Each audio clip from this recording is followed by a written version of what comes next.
Alexandria Ocasio-Cortez and the squad have a new idea to make their agenda happen.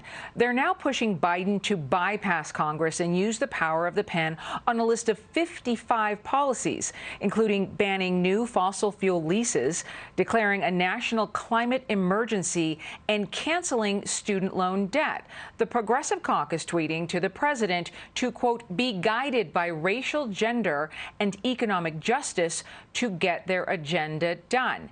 And Tammy, I'll begin with you because additionally, well, just a second, because additionally, the Congressional Black and Hispanic caucuses are also expected to issue their wish/demand lists in the coming weeks. And really the message here seems to be, look, we helped get you to the Oval Office. It's time for you to take care of some of our items. Tammy.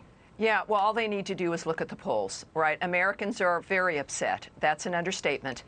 No one elected Alexandria Ocasio-Cortez to be president. As a matter of fact, Joe Biden was elected president because he said he was a moderate. They said they back to life is normal, and Lord knows they're kind of giving that to us. But they have to recognize that, and yet you have to give them credit. In the face of everything, they will not stop. They're like the angriest dog in the world, right? They're pulling on that chain, and they want what they want.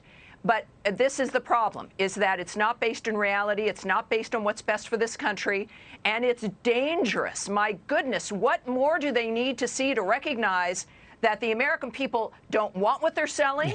We are rejecting what they're selling, and yet they do not care. This should be a lesson for all of us about what is driving these particular individuals.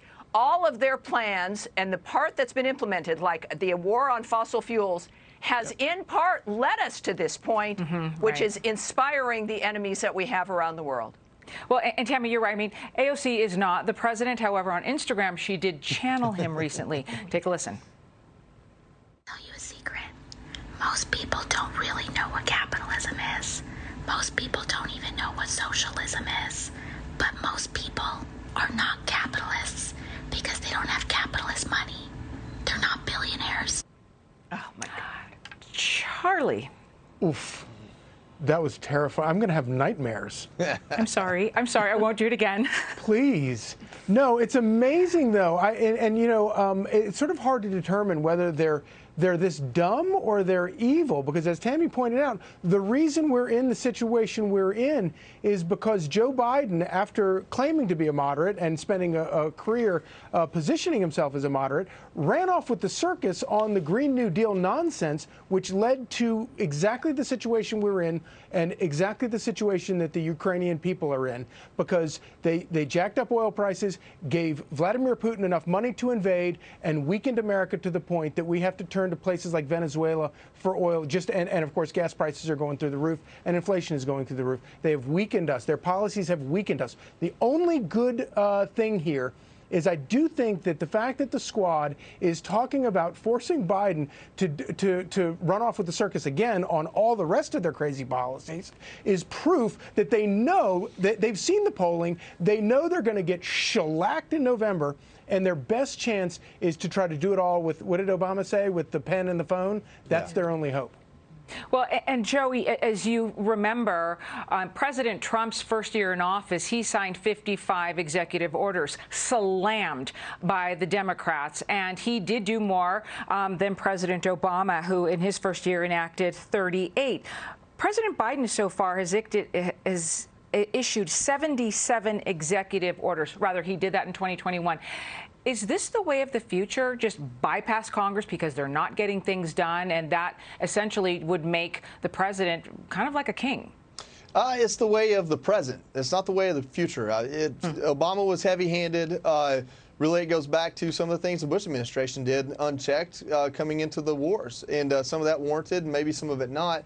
But this is what I will tell you about that. A President Trump executive order is not the same as a President Biden executive order. As a conservative, I can tell you an executive order saying, hey, that crazy regulation the last guy did I'm going to get rid of is not the same as writing 77 executive orders that put new rules on our lives, new restrictions on our economy, and new restrictions on our freedom. And that's the problem, and that's what That's what makes this so hard to stomach, to see that, not only what President Biden has already done to go from this middle-of-the-road Joe to radical Joe, but the idea that he could succumb to pressure from someone who can send a tweet and raise $1 million, which is AOC's strength.